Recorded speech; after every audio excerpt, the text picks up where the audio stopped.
Florida Governor Ron DeSantis has spent the first 2 days of Pride making life miserable for LGBTQ Floridians. I'm Gabe Gonzalez, and this is MTV News Need to Know.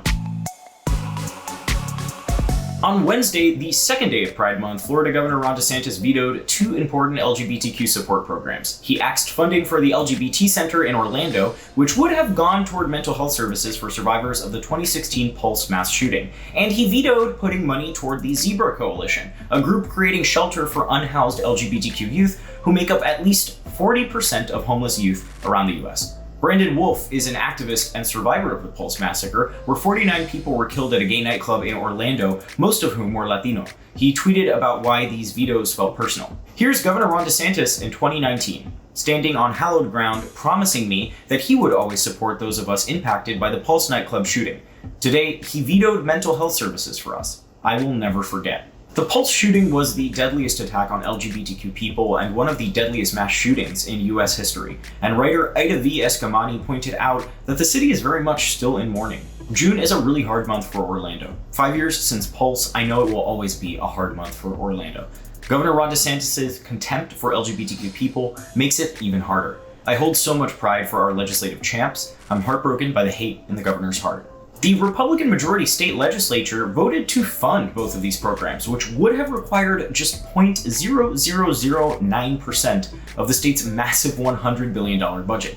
DeSantis is facing major backlash for what advocates are calling a war against LGBTQ Floridians, the battles of which go beyond his pointed vetoes. On June 1st at a Christian school, DeSantis kicked off Pride Month by signing Florida's most far-reaching anti-LGBT bill in recent history, banning transgender women and girls from playing sports. In a message to the Orlando Sentinel, DeSantis said that there was no message in his timing, and that the bill was to, quote, protect fairness and women's sports.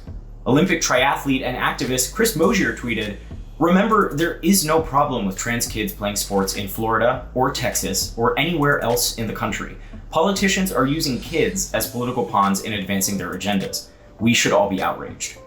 There have been at least 75 similar anti-trans bills proposed in 2020 and 2021. Brent Tannehill tweeted about some of the history behind the onslaught.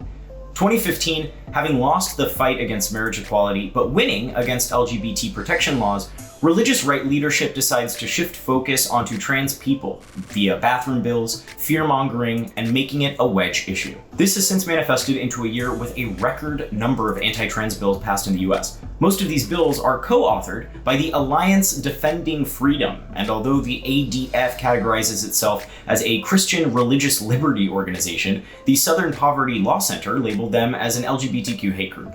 The Miami Herald wrote that Florida's anti-trans bill was intended to play into this growing far-right national trend, and to give DeSantis one more issue to brag about on Fox News as he sets himself up as the next Donald Trump ahead of the 2024 presidential primaries. These attacks on the LGBTQ community are yet another wound in a year when Florida suffered the third highest COVID-19 death rate, and DeSantis' vaccine rollout was so disorganized that it was actually compared to the Hunger Games on 60 Minutes. All this has activists putting renewed energy into unseating DeSantis as governor in 2022. Groups like the ACLU and the Human Rights Campaign have vowed to not only fight against discriminatory legislation, but to advocate for more life-saving services like the ones DeSantis vetoed. Because after the pandemic and discriminatory laws have endangered the safety of LGBTQ youth in particular, ACLU attorney Chase Strangio told Elle, "There's so much work to do to keep trans communities alive and thriving, and that doesn't just look like passing laws or winning court cases. That's about investing resources and ending acts of violence." I'm Gabe Gonzalez, and that's what you need to know.